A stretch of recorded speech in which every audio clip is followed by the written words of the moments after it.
يستقر نور النبي محمد صلى الله عليه وسلم كما قال النبي محمد صلى الله عليه وسلم إذا دخل النور في قلب العبد المؤمن انشرح له القلب وانفسح. Rasulullah sallallahu alaihi wasallam menjelaskan tentang cahaya yang Allah Subhanahu wa taala berikan kepada hati-hati orang beriman. Apabila cahaya itu diberikan Allah Subhanahu wa taala, maka hati menjadi bahagia, menjadi tenang dalam kehidupan ini. Qala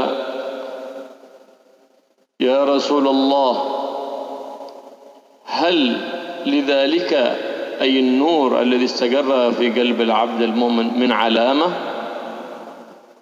Berkata para sahabat, wahai Rasulullah, adakah tanda-tanda ketika Allah Subhanahu wa taala memberikan cahaya dalam hati orang-orang beriman? Qala Rasulullah sallallahu alaihi wa alihi wasallam, at-tajafi 'an dar al-ghurur ay ad-dunya takunu fi yadik tastakhdimaha wa la tastakhdimak la fi qalbik. Maka di antara tandanya adalah seseorang itu tidak cinta terhadap dunia. Dicontohkan, seseorang itu megang dunia hanya sebatas di tangannya saja.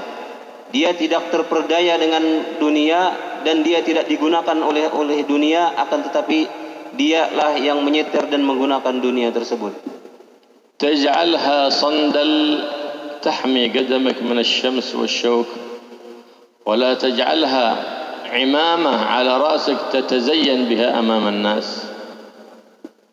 Maka kita menggunakan sandal supaya kaki kita tidak kepanasan menginjak bumi, dan janganlah kita menggunakan imamah ini untuk dipandang atau hanya untuk dilihat oleh manusia.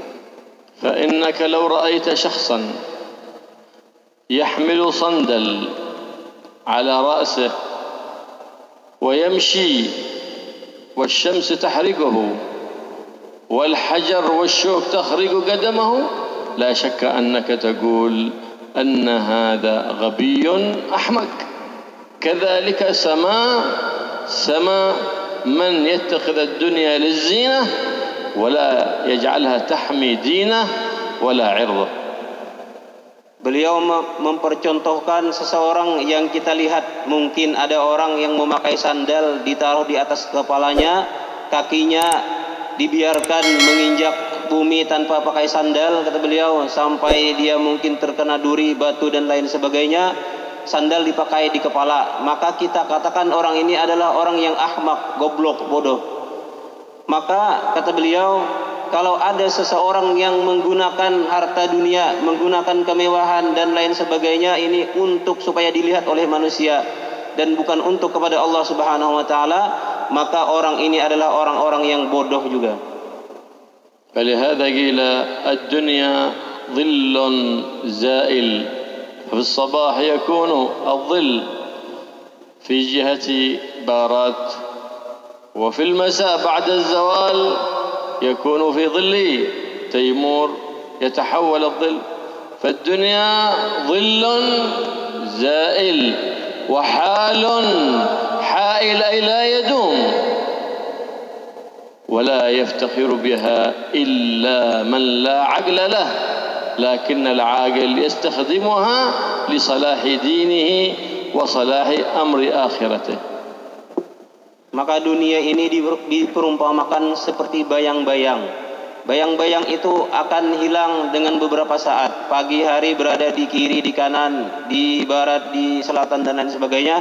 Kemudian sore hari nanti dia akan menghilang.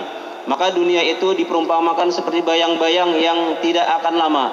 Begitu juga dalam keadaan dunia itu tidak akan lama.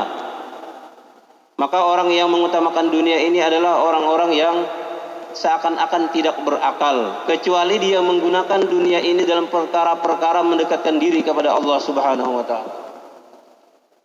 العلامة الثانية التي ذكرها النبي محمد صلى الله عليه وسلم التي تدل على النور، نور محمد الذي يدخله قلب العبد المؤمن، الإنابة إلى دار الخلود. أي الآخرة، يهيئ زادا وعملا صالحا لما بعد الموت، لأن هي الحياة الحقيقية، وما الدنيا إلا دار ممر لا دار مستقر. Tanda kedua seseorang itu diberikan Allah Subhanahu wa taala cahaya keimanan adalah al-inabah ila darul akhirah, artinya dia senantiasa gemar senang menuju akhirat, beramal soleh. والاستعداد للموت قبل نزوله، dan mempersiapkan kematian sebelum terjadi. هنا يستقر نور محمد. هل فيك شيء من هذه الثلاث الخصال؟ ففيك نور محمد. وأما من يدعي بنور محمد وهو بعيد عن ثلاث الخصال فهو مدعي كذاب. Maka dengan tanda-tanda yang disebutkan beliau ini, itu kata beliau, Nur Muhammad itu terpatri atau tertancap dalam diri seseorang. Maka kalau ada orang yang mengaku-mengaku atau orang yang mengerti bahwasanya dia memahami Nur Muhammad tapi tidak mempunyai tanda-tanda yang disebutkan beliau tadi, maka ini orang-orang yang hanya mengaku-ngaku saja. Innama yataqawwa nurun Nabi Muhammad في قلب العبد المؤمن بالإكثار من الطاعات، ويكون في معزل عن هوى النفس وعن الشهوات. Maka Nur Muhammad ini bisa kita laksanakan, bisa kita tancapkan dalam diri kita, atau Nur Muhammad ini bisa kita amalkan dengan seseorang itu senantiasa beramal soleh. فإن العبد إذا اكتسب الذنوب واتبع هوى نفسه وشهواته فذاك هو من علامات قسوة القلوب. Kalau kita melakukan dosa, kalau kita melakukan pelanggaran-pelanggaran kepada Allah Subhanahu wa taala, maka ini adalah tanda hati kita sedang keras. فإذا صدق الإنسان مع نفسه قوي إيمانه. أما إذا كان يخدع نفسه بالأباطيل ويظن نفسه أنه من أولياء الله وهو بعيد عن طريق الاستقامة، فهو يخدع نفسه في الدنيا ثم تتبين له الحقيقة يوم القيامة. Maka seseorang yang memuliakan dirinya, dia senantiasa menjauhi hawa nafsunya atau beramal saleh. Sebaliknya seseorang yang mengikuti hawa nafsu, maka ini adalah orang-orang yang terperdaya dengan perbuatan-perbuatan yang disuruh oleh syaitan, dan dia menghinakan dirinya sendiri.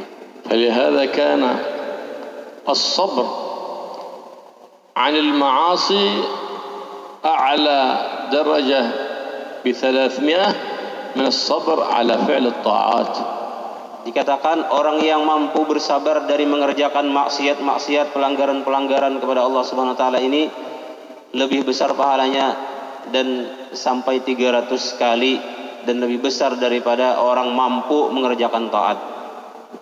ولهذه الأوقات الإنسان إذا صبر على طاعة الله كما في هذا الوقت، وقت ما بين الفجر إلى طلوع الشمس، وقت يشق على كثير من الناس عمارته، لأن الشيطان يزين لهم المنام في ذلك الوقت حتى يصير أطيب عنده من أكل nasi goreng.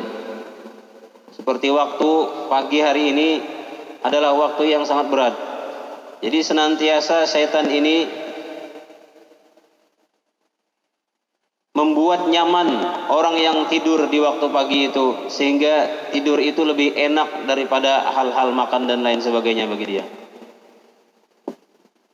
ولهذا كان الأجر الكبير في عمارة هذا الوقت في قوله صلى الله عليه وآله وسلم: من صلى الفجر بجماعة ومكث في مصلاه حتى تطلع الشمس أعطاه الله سبحانه وتعالى ثواب حجة وعمرة تامتين. Di antara fadilah orang yang salat subuh berjamaah kemudian dia duduk berzikir kepada Allah Ta'ala di tempat semula itu sampai kepada matahari terbit, maka dia mendapatkan pahala seperti orang haji dan umrah sempurna-sempurna.